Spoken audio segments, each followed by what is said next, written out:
बिस्मिल्लाहिर्रहमानिर्रहीम। अस्सलाम वालेकुम नाज़रीन, आप यूट्यूब चैनल देख रहे हैं। मैं इमरान खान हूँ। सबसे पहले तो आप देखें वज़ीर दिफ़ा ने क्या कहा। पाकिस्तान के ख्वाजा आसिफ साहब ने जो स्टेटमेंट दिया है तो वो लंबा चौड़ा, लेकिन उसका एक हिस्सा मैं आपको बता देता हूँ। उन्होंने कहा कि कोई भी फ़ौजी बाउंड नहीं है कि वो गैर कानूनी अहकामात को माने अपने सीनियर्स के। यानी मिसाल के तौर पर जो बात शहबाज गिल ने की थी बग़ैर फ़ौज का नाम लिए, शहबाज गिल ने इदारों की बात की थी, ऑफिसर्स की बात की थी, तो उसने इशारों में बात की थी, उसने किसी इदारे का नाम नहीं लिया था जब शहबाज गिल ने ये बात की थी ARY के ऊपर। लेकिन ख्वाजा आसिफ ने ये बात की है जियो TV के ऊपर। शहबाज गिल ने ARY पे की थी रात के वक्त, और जो ख्वाजा आसिफ ने की है वो जियो पे की है, और वो भी रात के वक्त की है। और जुमले ज़्यादा ख़तरनाक बोले हैं ख्वाजा आसिफ ने, क्योंकि उन्होंने नाम ले लिया और उन्होंने वो मिसाल दे रहे थे फैज़ हमीद की और जनरल बाजवा की कि फ़ौजी जो है वो बाउंड नहीं है, जूनियर फ़ौजी, कि वो सीनियर की बात माने और गैर कानूनी अहकामात माने और ये चीज़ें। तो दोनों ने एक जैसी बात कर दी। ख्वाजा आसिफ ने नाम लेकर कर दी और शहबाज गिल ने बग़ैर नाम लिए वही बात कर दी। अब मैं ज़रा थोड़ा सा नक्शा खींच देता हूँ कि जब शहबाज गिल ने यह बात की थी तो हुआ क्या था। शहबाज गिल ने जिस वक्त ये बात की तो फौरी तौर पर मुकदमा दर्ज हुआ, कराची के अंदर भी कार्रवाई हुई, अम्माद यूसुफ को गिरफ़्तार किया गया, ARY को फौरी तौर पे बंद कर दिया गया, ARY का लाइसेंस जो है वो मनसूख कर दिया गया, मुअत्तल कर दिया गया। काशिफ अब्बासी जो है उनको लाहौर जाना पड़ा फौरी तौर पे उस रात निकल के। जो खावर घुम्मन साहब हैं उनको अपने गांव जाना पड़ा फौरी तौर पे वहाँ से निकल कर। अरशद शरीफ साहब को इसी वाक़े के बाद पाकिस्तान छोड़कर दुबई जाना पड़ा फौरी तौर पे। हालात इतने ज़्यादा ख़राब कर दिए गए, ARY को बंद कर दिया गया, अम्माद यूसुफ गिरफ्तार भी हो गए और ज़मीन तंग कर दी गई सारे के सारे लोगों के ऊपर। दूसरी जानिब शहबाज गिल साहब जब अगले दिन, और ये मुहर्रमुल हराम का टाइम था, अगले दिन जब शहबाज गिल साहब जा रहे थे बनी गाला इमरान खान साहब के पास अपनी ड्यूटी पे, तो उन्हें रस्ते में जो है लॉ इन्फोर्समेंट वालों ने उनकी गाड़ी रोकी, शीशे तोड़े, उन्हें निकाला और उनको घसीट के ले गए। फिर शहबाज गिल साहब को ले जाने के बाद नंगा किया गया, उनको बदतरीन तशद्दुद का निशाना बनाया गया, उनकी बॉडी के नाजुक हिस्सों पे करंट लगाया गया और उन्होंने ये तमाम शिकायत की और वो खासे हद तक बीमार दिखाई दिए और खासे सहमे हुए और डरे हुए दिखाई दिए, क्योंकि एक अकेले आदमी को बहुत ज़्यादा टॉर्चर किया गया था जो दिखाई दे रहा था। और इस टॉर्चर की गवाही पाकिस्तान के बहुत सारे सहाफ़ी जिनके पास लिंक्स थे वो दे रहे थे। शहबाज गिल साहब को काफ़ी अरसे तक बाहर नहीं आने दिया गया। इमरान खान साहब ने इस मामले पे एहतजाज करते हुए एक्शन लेने की बात की, तो एक जज साहबा का उन्होंने नाम ले लिया, तो उस पर एक तौहीन अदालत भी हो गई और वो कार्रवाई भी चलती है और दहशतगर्दी के मुकदमात भी हो गए। तो ये है वो वाली कहानी। अब ख्वाजा आसिफ ने उससे ज़्यादा इंटेंसिटी का स्टेटमेंट दिया है और बाकायदा फ़ौज के इदारे का नाम लेकर दिया है।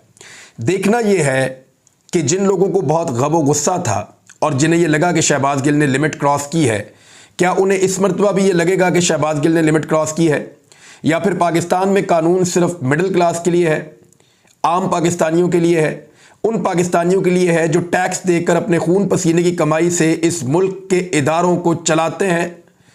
उन पाकिस्तानियों के लिए कानून ज़्यादा सख्त है जो पाकिस्तानी इस मुल्क का पहिया घुमाने के अंदर सबसे ज़्यादा मेहनत करते हैं, जो सबसे ज़्यादा डांट भी खाते हैं, सबसे ज़्यादा मार भी खाते हैं, सबसे ज़्यादा तजलील भी उनकी होती है, उनका हक भी छीना जाता है, उनसे टैक्सेस भी ज़बरदस्ती लिए जाते हैं और फिर उनके ऊपर ही सिर्फ कानून का इतलाक़ होता है?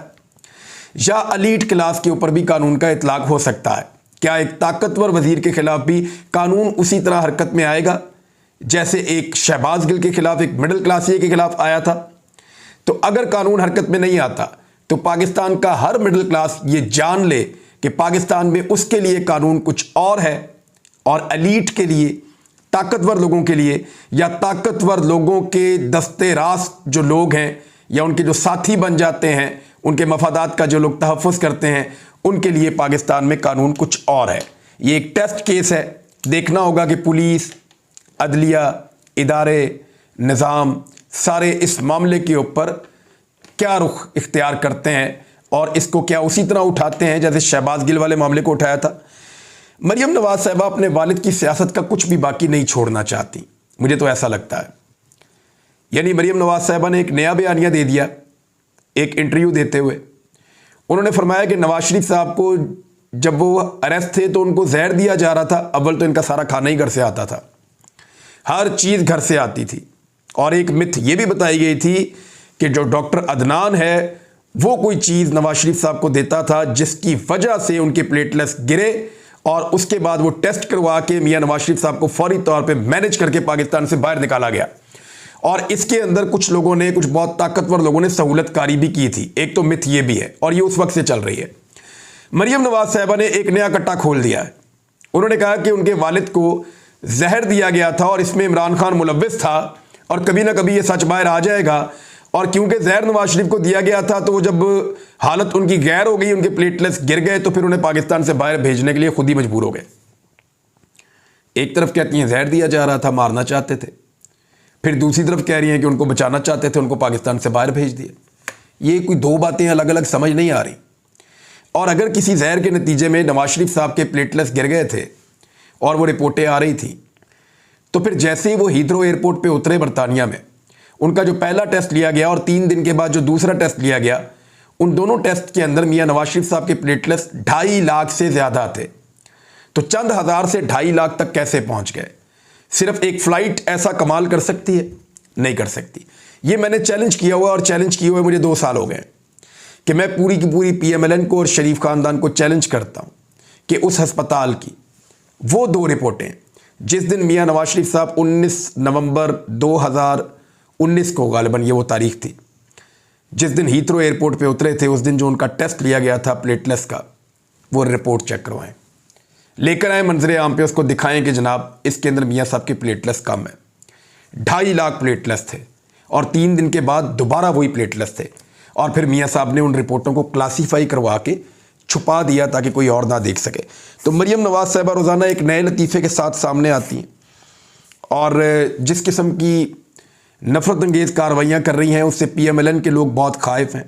उन्हें ये लगता है कि वो भी पॉलिटिकल कारकुन हैं और उन्होंने ऐसी चीज़ों का सामना किया है माजी में, लेकिन इस तरह की बर्बरियत के नंगा करना, करंट लगाना, उल्टा लटकाना, मुंह पे काले कपड़े डालना, ये चीज़ें तो उनके साथ भी नहीं हुई। और वो ये मानते हैं और वो मीटिंग्स के अंदर कहते हैं और वो ये कह रहे हैं कि ये जमहूरियत के ख़िलाफ़ एक साजिश हो रही है और हमारी क़यादत बदकिस्मती से इसमें इस्तेमाल हो रही है। उनके अंदर एक बेचैनी है और आपको आने वाले दिनों में ये दिखाई देगा जब बहुत सारे लोग टिकट लेने से इनकार कर देंगे। मरियम साहिबा ने दावा किया कि 38 लोग PTI के टिकट मांग रहे हैं। मैं एक दावा करता हूं कि PMLN के जो बहुत करीबी लोग हैं, जो बड़े तगड़े लोग हैं, PMLN को उनको टिकट देने के लिए मिन्नतें करनी पड़ेंगी आने वाले वक्त में। मैं फिर आपको कह देता हूं, PMLN को अपने करीबी लोगों को टिकट देने के लिए, उनको इलेक्शन लड़ने पर आमादा करने के लिए आने वाले वक्त में मिन्नतें करनी पड़ेंगी, क्योंकि बहुत सारे लोग इलेक्शन हारने के खौफ से या अपनी पार्टी की पॉलिसीज़ की वजह से ऐसे नाराज़ हैं कि वो इलेक्शन अब लड़ना नहीं चाहते, कम से कम इस मरतबा। दूसरी जानिब पुलिस ने जो एक अजीबोगरीब किस्म का मामला घड़ लिया था कि जल्ले शाह जो है नौजवान कारकुन इमरान खान साहब का, जिसका कत्ल हुआ है, वो एक एक्सीडेंट में मारा गया, उसका पोल खुल गया है। पोल कैसे खुला है ये मेरे सामने पोस्टमार्टम रिपोर्ट पड़ी है, इसको ज़रा आप देख लें। इस पोस्टमार्टम रिपोर्ट के अंदर ये डॉक्टर्स ने दी है। हालांकि पंजाब गवर्नमेंट ने और पुलिस ने पूरा जोर लगाया था, लेकिन अब निज़ाम उस तरीके से उन लोगों के कंट्रोल में है नहीं जैसे कभी हुआ करता था। ये रिपोर्ट बता रही है कि इसके जिस्म पर तशद्दुद के 26 निशानात हैं। 26 जगह पे ऐसा तशद्दुद किया गया कि उसके वाज़े निशानात इसके जिस्म पर मौजूद हैं। यानी दाएं पाँव पे, बाएं पाँव पे, दाईं रान पे, बाईं रान पे, फिर उसके बाद कूलों पे, उसके बाद कलाइयों के ऊपर टॉर्चर, हाथों के ऊपर टॉर्चर, पेट पे टॉर्चर, कोनियों के ऊपर, दोनों कोनियों के ऊपर टॉर्चर, दोनों शोल्डर्स के ऊपर शदीद टॉर्चर, और चेहरे के ऊपर 7 निशानात हैं बड़े जख्मों के। अब ये किस तरह का एक्सीडेंट था? कुछ चीज़ें साबित हो गई हैं। एक ये कि जो जियो ने प्रोपेगेंडा किया और हामिद मीर ने एक प्रोपेगेंडा शुरू में किया और ये कहा कि इमरान खान ने जो वीडियो अपलोड की है उनको डिलीट करनी चाहिए, क्योंकि इमरान खान ने जो वीडियो अपलोड की वो वीडियो है उस दिन की जिस दिन लाहौर के अंदर जेल भरो तहरीक थी। अब उससे भाग रहे हैं अपने मौक़िफ़ से। मैंने वो सुबह ही लिख दिया था कि इन सबको दौड़ना पड़ जाएगा, लेकिन ये इस खबर की माफ़ी नहीं मांगेंगे क्योंकि इस वक्त सहूलतकार उनके साथ हैं, ताकतवर हल्के इस वक्त जियो के साथ हैं, तो इसलिए वो माफ़ी नहीं मांगेंगे। जियो से मुझे याद है कि ख्वाजा आसिफ के खिलाफ क्या वो एक्शन होगा, और क्या जियो के साथ भी वही सारा कुछ होगा जो एयरवाई के साथ हुआ था? तो जवाब है कि क्योंकि जियो इस वक्त एस्टेब्लिशमेंट की तरफ से खेल रहा है, इसलिए जियो क्योंकि एस्टेब्लिशमेंट का चहीता एक चैनल बना हुआ है और पॉलिश भी है उनके पास, तो ऐसी सूरत हाल में जियो के ऊपर किसी किस्म का बैन मुझे नहीं लगता कि लगेगा और उनको इसके नताइज का, कॉन्सिक्वेंसेस का सामना करना पड़ेगा।